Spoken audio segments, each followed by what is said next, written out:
guys, and welcome back to my channel. Today is Friday and thank goodness for the weekend.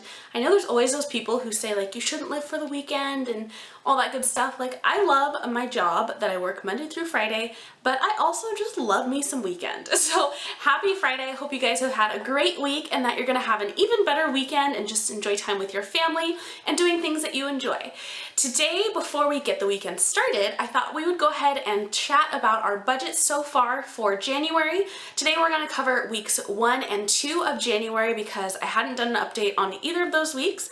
So we're just going to talk about them, and I will try and keep this brief and just hit on our highlights and our lowlights from those 2 weeks. Let's go ahead and get started.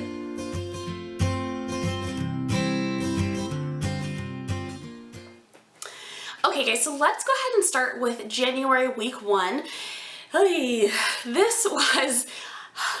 Let's just be honest. I feel like it's always a little bit of like an uphill battle to get past the holidays and like kind of recover from the holidays.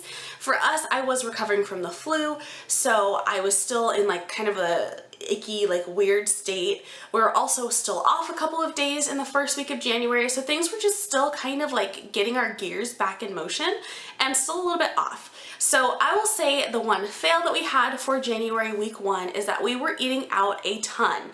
We have definitely been eating out a lot lately just because of my pregnancy. When I was really tired and really not feeling well, I would just have my husband grab something for himself or like something really small for myself. So we would just grab something that was really easy to eat and just, you know, like a grab and go kind of a thing. Not necessarily like super expensive meals, but definitely once you do that often enough, it really adds up and it definitely impacts your budget.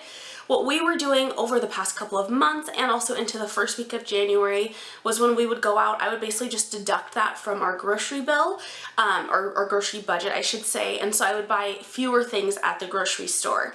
And honestly, I really hadn't been able to like cook very much early in my pregnancy, so thankfully that's kind of gone by the wayside and I'm back to like my normal cooking and normal like eating habits and things like that. But in those beginning stages, and especially in the first week of January, we were definitely just relying on like quick and easy meals to kind of get us through. So I was eating a lot of like cheese quesadillas, which are easy to just throw together, but we had grabbed like some fast food and things like that. So that was probably a fail, was that we were doing too much eating out, and we've definitely reined that in over the last couple of weeks of January. So thankfully for that, because that really, it impacts your budget so much. And you know, that's really what my husband and I used to do a ton before we started Dave Ramsey's system.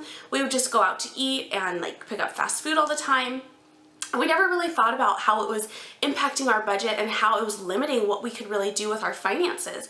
And so getting back to a place of that where like we were just relying on easy, quick convenience meals and looking over our numbers each, you know, when that would happen during that week, I'd be like, oh my gosh, it would like make me like ill, you know, just to think about like how much we were just wasting over convenience. So definitely glad to be done with that. And yeah, so that was our fail for the first week of January.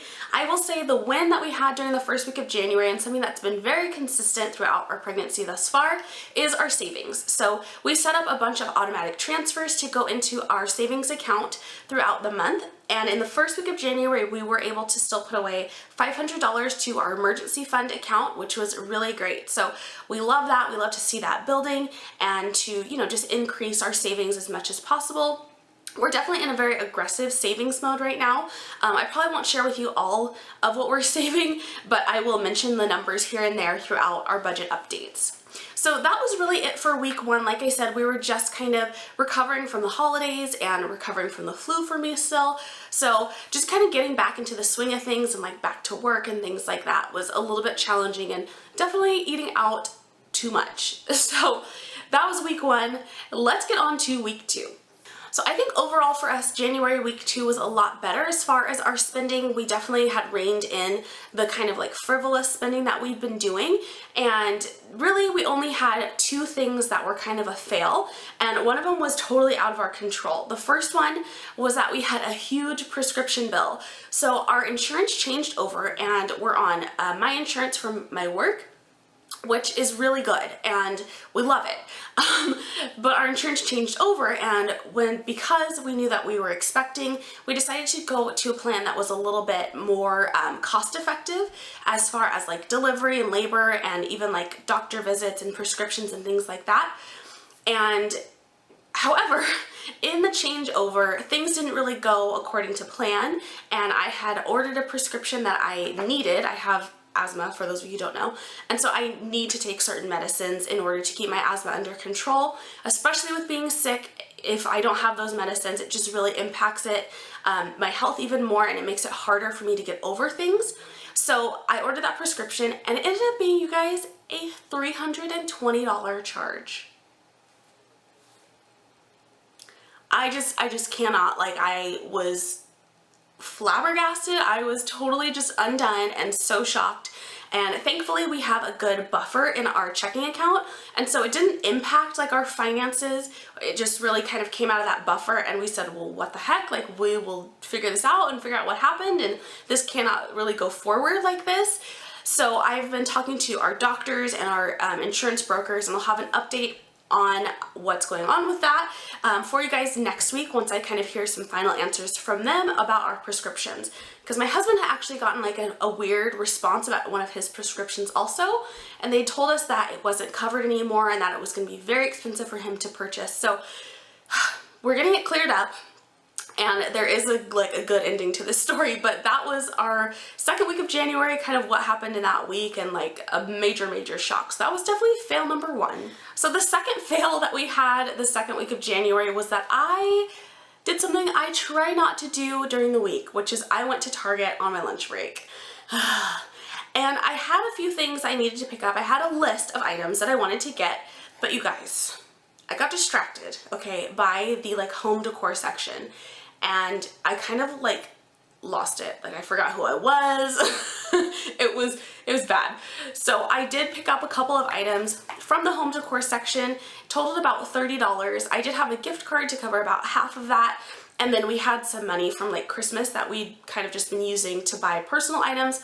So technically like it was covered, but just the fact that I had gone into Target, I did end up getting the other things we needed, which were like vitamins and laundry detergent. And what else? Some like just kind of like pantry food items, like I wanted more bread and just like some different things, you know, just like random things, but you know, you can get all of them at Target. So I'd gone to do that, and I'd done all of that. I'd gotten everything we needed, but the extra things were definitely not things that I was planning on purchasing, and those are the things that can really tear up your budget if you're not careful and if you don't have a plan for them. So I definitely learned my lesson, and one thing that this reminded me is that I really want to make a sinking fund for us for like seasonal items, because that's really what gets me when I go out into stores, is seeing like cute little like dishes that are for Valentine's Day, and I picked up like a cupcake mold that was little hearts, and it was just so precious that I was like, oh my gosh, this is adorable. Like it'd be so cute to make heart pancakes for my hubby, you know, on the weekend. So I just like, I couldn't resist. I didn't resist. I could have resisted, but I did not. I chose not to. So that was definitely another learning. But if we had a sinking fund set up for those things, then I wouldn't have felt as guilty making those purchases, or I wouldn't have felt guilty at all making those purchases, because they were budgeted and planned for. So we might add that sinking fund and just kind of fund it a little bit so that I can get some homey items that are seasonal throughout the year without blowing our budget or, you know, spending personal money. But we'll see on that. So we do have two wins from the second week of January. The first one was that our car registration sinking fund is fully funded, which is perfect because my registration for my car is due in the middle of February. My husband's will be due in April. So perfect timing for those to be fully funded, and it just feels so good to know that you just have that money sitting there like waiting for you to make that payment, and it's not going to be a stress in the middle of the month. I did actually check to see our registration for my car, what it will be next month, and it actually went up this year, which was totally surprising because I was not expecting that. But our sinking fund will totally cover that. So it feels really good, and we just have peace of mind knowing that we have that money sitting there and just ready to go. And I mean, our sinking fund for car registration is literally $33 a month. So it's very, very, very small when you think about it throughout the month and like throughout, you know, each month. It's not something that you'd really notice. I mean, that's, you know, getting like a dinner out somewhere. So it's like one less dinner out can fund your car registration for 2 cars for a year without you even really thinking about it, or without it impacting your budget and, you know, causing like, you know, heart palpitations when you realize that your registration is due. Because I definitely remember those moments, and those were not fun times. And the second win that we had was that we took my parents out to dinner. I was finally feeling really good, and I've had a lot more energy. And my husband and I had been wanting to go out to dinner throughout the week, but things were just really busy. So I reached out to my parents on Friday and asked if they wanted to join us. And we decided to go ahead and treat them. And that was something that we, again, could do from our sinking funds, and something that isn't going to impact our budget. It's just something we pulled a little bit of money from our anniversary fund that we fund throughout the year. And we were able to treat them. So it was just really nice, and it just feels really good to be able to do something like that for someone who's done, you know, 2 people who've done so much for us. Especially in our first couple of years of marriage, they were loaning us money constantly, and we were just a mess financially. So to be at this point and to kind of have it done like a whole 180 and be at a new point now to be able to treat them to something that's, you know, small, just a little dinner out, but it was really nice and felt really, really good. So that is our update for January weeks 1 and 2. I hope that's been helpful for you guys, and I'm really looking forward to continuing to do these. So if you like them, definitely give me a thumbs up. I'd love to know what your wins are from the first half of January, so let me know in a comment down below. I'll talk to you guys soon. Have an amazing day and a great weekend.